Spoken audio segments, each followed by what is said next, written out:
రాష్ట్రంలో అక్రమ మద్యంపై ఎక్సైజ్ పోలీసులు స్పెషల్ డ్రైవ్ నిర్వహిస్తున్నారు. ఇతర రాష్ట్రాల నుంచి వస్తున్న మద్యాన్ని ఎక్కడికక్కడ సీజ్ చేస్తున్నారు ఎక్సైజ్ శాఖ అధికారులు. రాష్ట్రంలో ఇప్పటివరకు 1700 లీటర్ల మద్యాన్ని సీజ్ చేశామని, దాదాపు 2200 మద్యం బాటిళ్లు స్వాధీనం చేసుకున్నామని కమిషనర్ దశరథ్ తెలిపారు. ఇక గోవా, ఢిల్లీ నుంచి ఎక్కువగా అక్రమ మద్యం దిగుమతి అవుతోందని అంటున్న ఎక్సైజ్ కమిషనర్ దశరథ్తో మా ప్రతినిధి సునీల్ ఫేస్ టు ఫేస్. రాష్ట్ర ఖజానాకు గండి కొడుతున్నటువంటి నాన్ డ్యూటీ పే లిక్కర్పై ఇప్పటికే ఎక్సైజ్ శాఖ అధికారులు స్పెషల్ డ్రైవ్ నిర్వహించారు.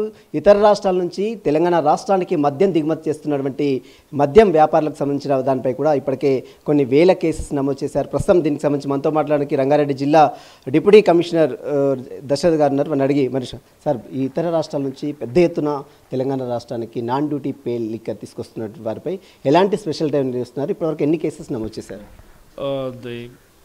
ఈ శ్రీ హరికిరణ్ కమిషనర్ ఎక్సైజ్, అదేవిధంగా షానవాజ్ కాసిం డైరెక్టర్ ఎన్ఫోర్స్మెంట్ గారి ఆదేశాల ప్రకారము మాకు 15వ తారీఖు నుంచి 30వ తారీఖు వరకు కూడా స్టేట్ ఎక్సైజ్ డిపార్ట్మెంట్ అందరికీ కూడా స్పెషల్ డ్రైవ్ ప్రోగ్రామ్ అనేది ఆదేశాలు జారీ చేయడం జరిగింది.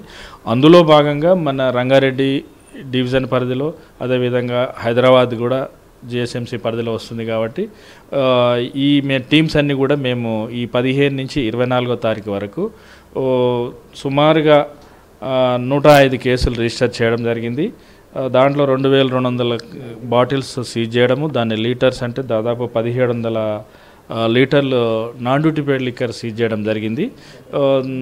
అందులో భాగంగా ఈ నాన్ డ్యూటీ పేడే కాకుండా ఫేక్ లిక్కర్, స్పూరియస్ లిక్కర్ కూడా మేము నిఘా పెట్టాము. అంటే fake and spurious mean local made liquor. అది లిక్కర్ల డ్యూటీ పేడ్ లిక్కర్ మాదిరిగానే ఉంటుంది, బట్ కొంతమంది ధనార్జన ధ్యేయంగా ఫేక్ చేస్తుంటారు. సార్, ఇతర రాష్ట్రాల నుంచి మన రాష్ట్రానికి లిక్కర్ని తీసుకురావాలంటే ఎక్సైజ్ నిబంధనలు ఏంటి అసలు?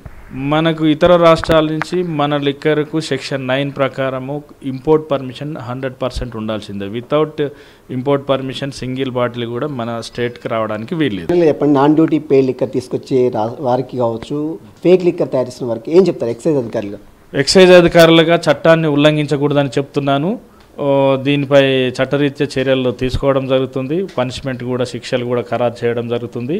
అదేవిధంగా కామన్ పబ్లిక్ కూడా డిపార్ట్మెంట్కి సహకరించవలసిందిగా కోరుతూ మన యొక్క స్టేట్ రెవెన్యూను కాపాడవలసిందిగా కోరుతున్నాము. అదేవిధంగా మీ పబ్లిక్ ఆరోగ్యాన్ని కూడా కాపాడుకోవాల్సిందిగా మీతోటి అప్పీల్ అవుతున్నాను.